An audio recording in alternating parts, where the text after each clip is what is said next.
Have you ever heard of the concept of active notes in a melody, but had no idea what that term actually meant? You're not alone. The other day in one of the Facebook groups that I'm a part of, one of the members, DJ Razor, reached out to me and asked if I could explain the concept to him. So today I'm going to tell you exactly what I told him so that you can use the concept of active notes so that when you write your next melody, it's going to be better able to captivate your audience. Hi, I'm Brian from Unmute Your Muse TV, where we teach 5-minute masterclasses for songwriters. We use the gold songwriting solution to help you write the kinds of songs that people will love, buy, and tell their friends about.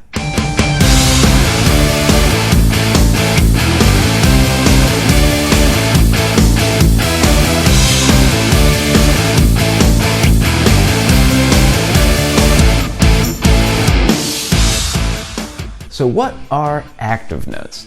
Well, first of all, the term active note is not a technical term that you're ever going to read in any music theory textbook or that you're going to hear theory professors talk about. It's just kind of a slang term that people use to talk about notes that feel like they have a lot of movement in them, that they want to go somewhere. And the way I explained this to DJ Razor the other day is that in Western music, the music is all about tension and release. Like there are periods where things feel a little tense, like they're not stable, they want to go somewhere, and then you have some kind of resolution, things settle back into something that feels more settled, that feels more stable, that doesn't need to necessarily go anywhere. So you're always moving towards tension or away from tension. Those are the kinds of concepts that keep Western music moving forward. And that's really why we're interested in it. And you can swing too far on different ends of that spectrum. Like if there's too much tension in your music, it's just going to feel, your audience is going to walk away feeling all tense and nervous. You're going to have like one of those, like the Rite of Spring, when the first time that famous piece was performed live, it had so much inherent tension into it, people didn't know how to process it, that they actually started fights in the audience when that piece was first performed. But then on the other end of the spectrum, if there's not enough tension in your piece, people are going to be left feeling totally bored. Like if you've ever read, a classic book, Dante's Inferno, it's like where he's walking you through the different layers of hell and all of these very interesting and intriguing punishments that people get.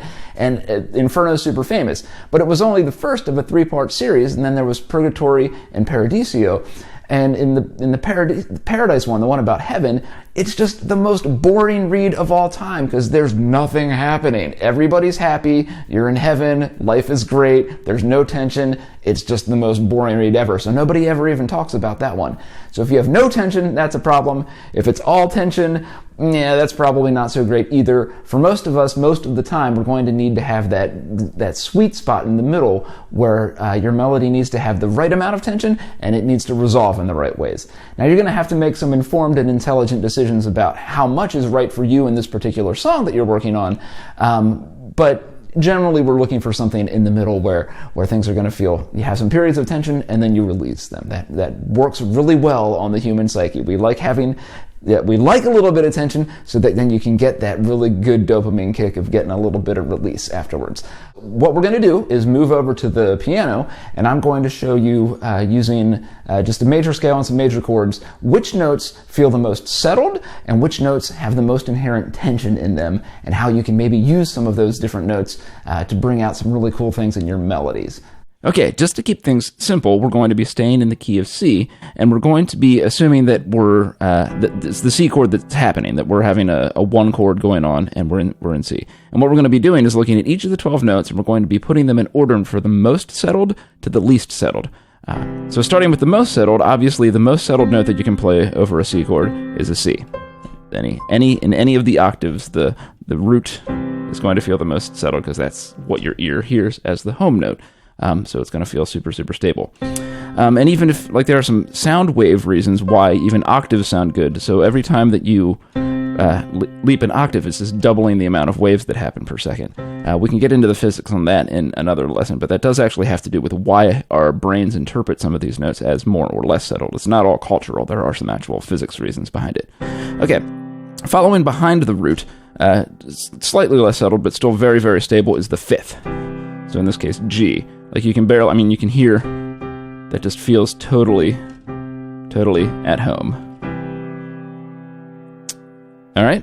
Up next, we've got the 3rd, which in C major is E, and that's still going to it's still a chord tone, so it still feels very stable. Maybe not quite as much as the root in the fifth, because our ears are used to hearing minor thirds sometimes, so we're used to hearing a flat 3, and so we want to hear whether or not it's a flat or a regular 3, so that our brains can tell whether it's a major chord or a minor chord that's happening. So 3s are still pretty stable notes. So those 3 chord tones are the most stable.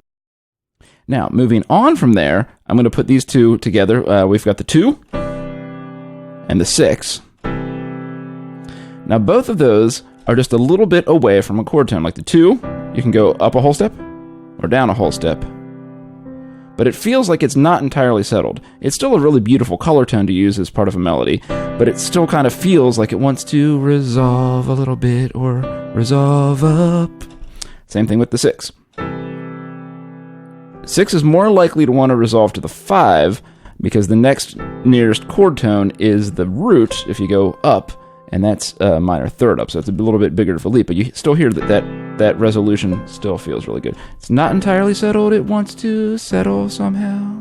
Okay, pretty cool. Now the next 2 notes do cause a little bit more tension, and here we're going to be talking about the 4 and the 7. So 4 feels really tense because we get this just half step between the 3rd and the 4th. So like if the 3rd is happening in the chord and you're having the 4th happen at the same time, there's a little bit of tension there. But if you're having a melody, sometimes it's a really great thing just to have a little bit of suspension and resolution. Some more technical terms about suspending chords we can talk about later, but that's if you're playing the full chord and you're sitting on the 4, there's going to be a little bit of tension, and it really wants to resolve back to the 3. Can resolve to the 5, but it's only a half step down to the 3 rather than a whole step up to the 5, so it's easier to go to the 3. Same kind of idea happens with the 7. Now a 7, if you're going to play a 7 chord, the 7, you can actually think of the 7 as a chord tone, but it is also just a half step away from the root, so you do have a little bit of tension there depending on how you're voicing the chord. But it really badly wants to just resolve up a half step to the root. Okay, so those are some pretty nice notes to use if you want a little bit of tension. Now we're going to move to some notes that are outside the scale. So the 2 that we're going to look at first are the flat 3rd and the flat 7. Now, if we're having a major chord going on, the flat 3rd is going to sound pretty dark because it's, that's what would make it a C minor chord rather than C major. So the flat 3rd is going to sound relatively dark. But if you have a major chord going on, it could be a really cool, like it just slides, it wants to resolve to that 3rd really strongly.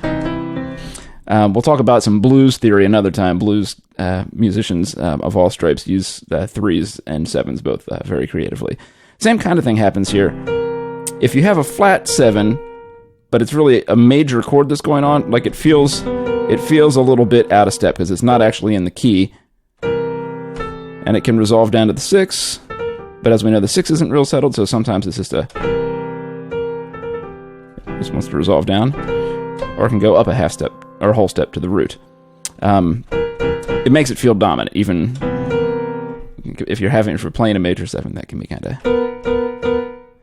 So you got to be careful how you use your 3rds and your 7ths. Up next, we're going to look at sharp 4s and sharp 5s. These don't happen as often. There are some beautiful ways to use some beautiful ways to use both of these, which we'll get into later. But if you're just standing on a standard 1 chord, sharp 4 is going to sound pretty far outside, but it really sounds cool when you resolve it up. That's a really fun resolution. Same thing with the sharp 5. It just very badly wants to resolve back to the regular 5. It's a fun way to get some outside kind of sounds using both of those. And then probably the note that creates the most tension out of any of them is the flat 2. So this is just a half step above the root.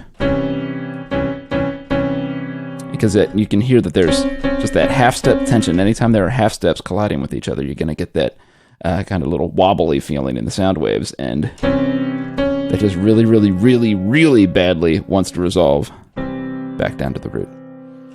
All right, so I hope that all of that stuff was helpful, putting those notes in order. And as you're creating melodies, don't let any of this limit you in any way, but just so that you have a little bit of an understanding of which notes do have the most inherent tension and the way that they like to resolve. If you have any questions, drop in the Facebook group, send me an email, and we will see you guys around.